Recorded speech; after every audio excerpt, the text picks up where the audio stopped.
What is going on, friends, and welcome back to the Minecraft Hub channel. So today we're going to be looking at some of the best survival worlds that are out there.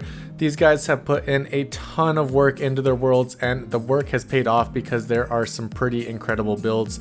We've been focusing a lot on hardcore Minecraft recently, and we needed to switch it up and look at regular survival because these guys are absolutely insane.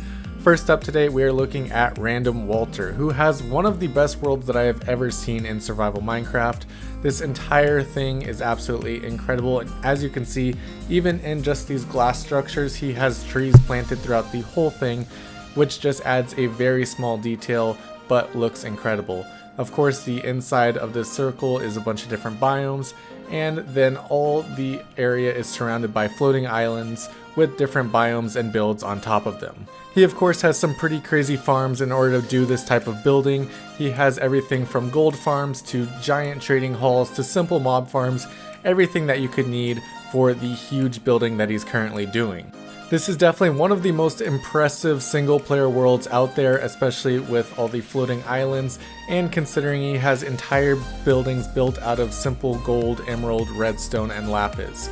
Definitely a very cool person to go check out. If you want to see any of these channels, check the description down below where you're going to be able to find not only Random Walters, but everybody else that we're featuring today. And before I forget, if you enjoy this video, be sure to drop a like, and if you're new to the channel, hit that subscribe button and check out the rest of our content. Next up, we are looking at one of our fan favorites, and that is Smallish Beans, who has a pretty impressive 1400 day survival world going on currently.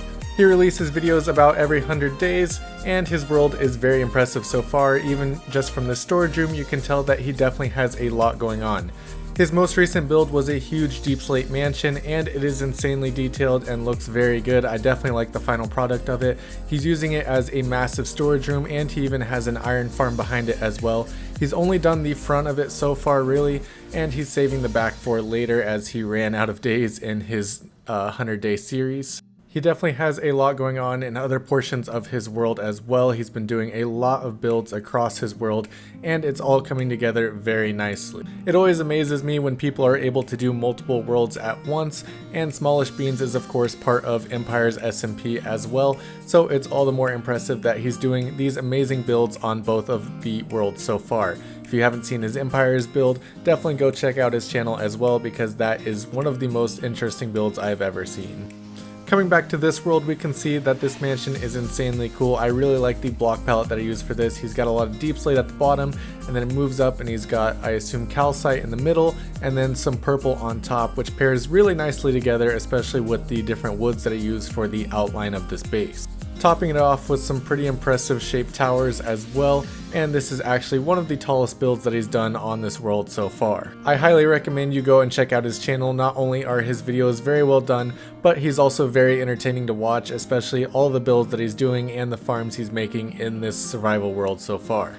And as you can see, the mansion wasn't his first big build. He also has this very impressive castle over here with a bridge and some windmills, farms, things like that all surrounding it.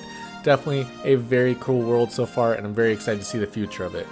The next world that we're looking at is Luna, a single player world built by Lobo's Garage, and it is definitely the biggest single player world I have ever seen. This world has towns, castles, boats, and so much more. This world has taken years to get to the point where it's at now, and it is a very impressive world to see.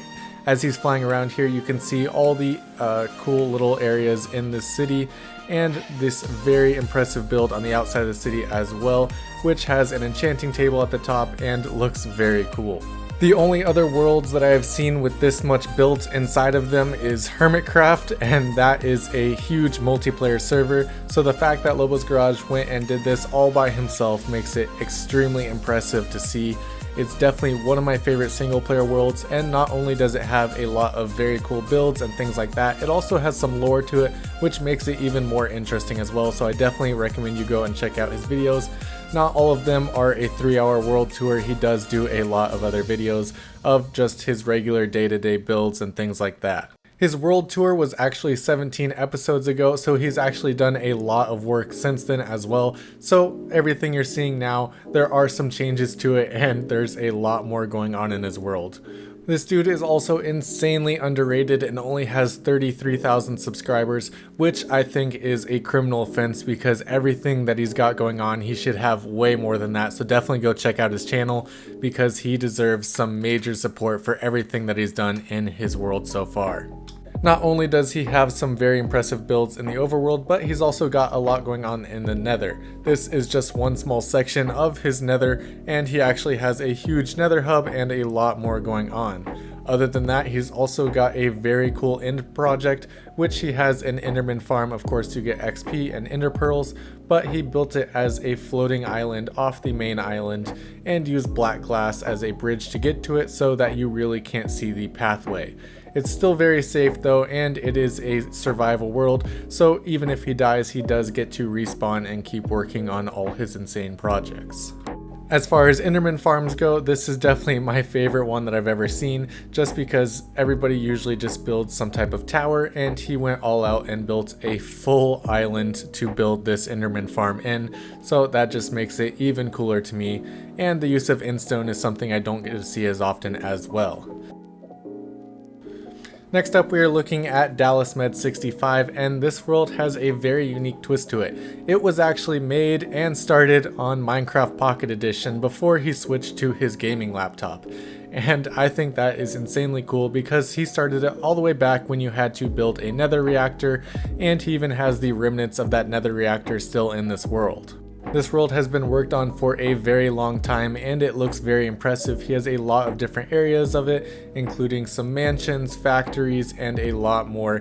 Definitely a very cool world to explore, and he even released a world download for it in the last world tour, which was actually pretty recent in episode 400. So if you want to tour this world yourself, go ahead and check out his channel and you'll be able to tour the full thing and see everything that he's built in the years that he's put into this world.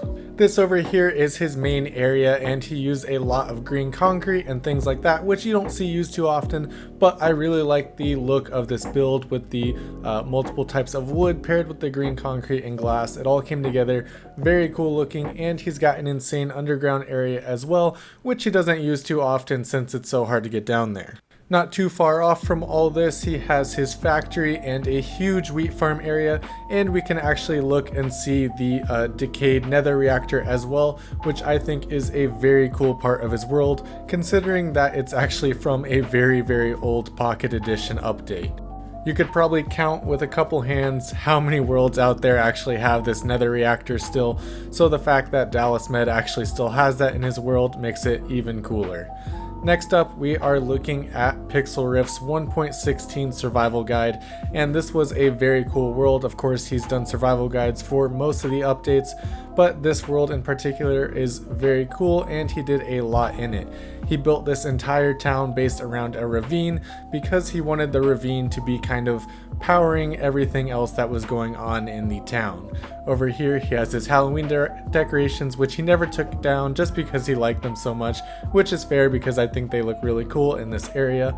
He also has a huge dock area and a giant boat, which is actually home to his kelp farm and a auto smelter as well. So he's actually done a great job of hiding that farm and making the whole thing look very cool, and it's also a very efficient build.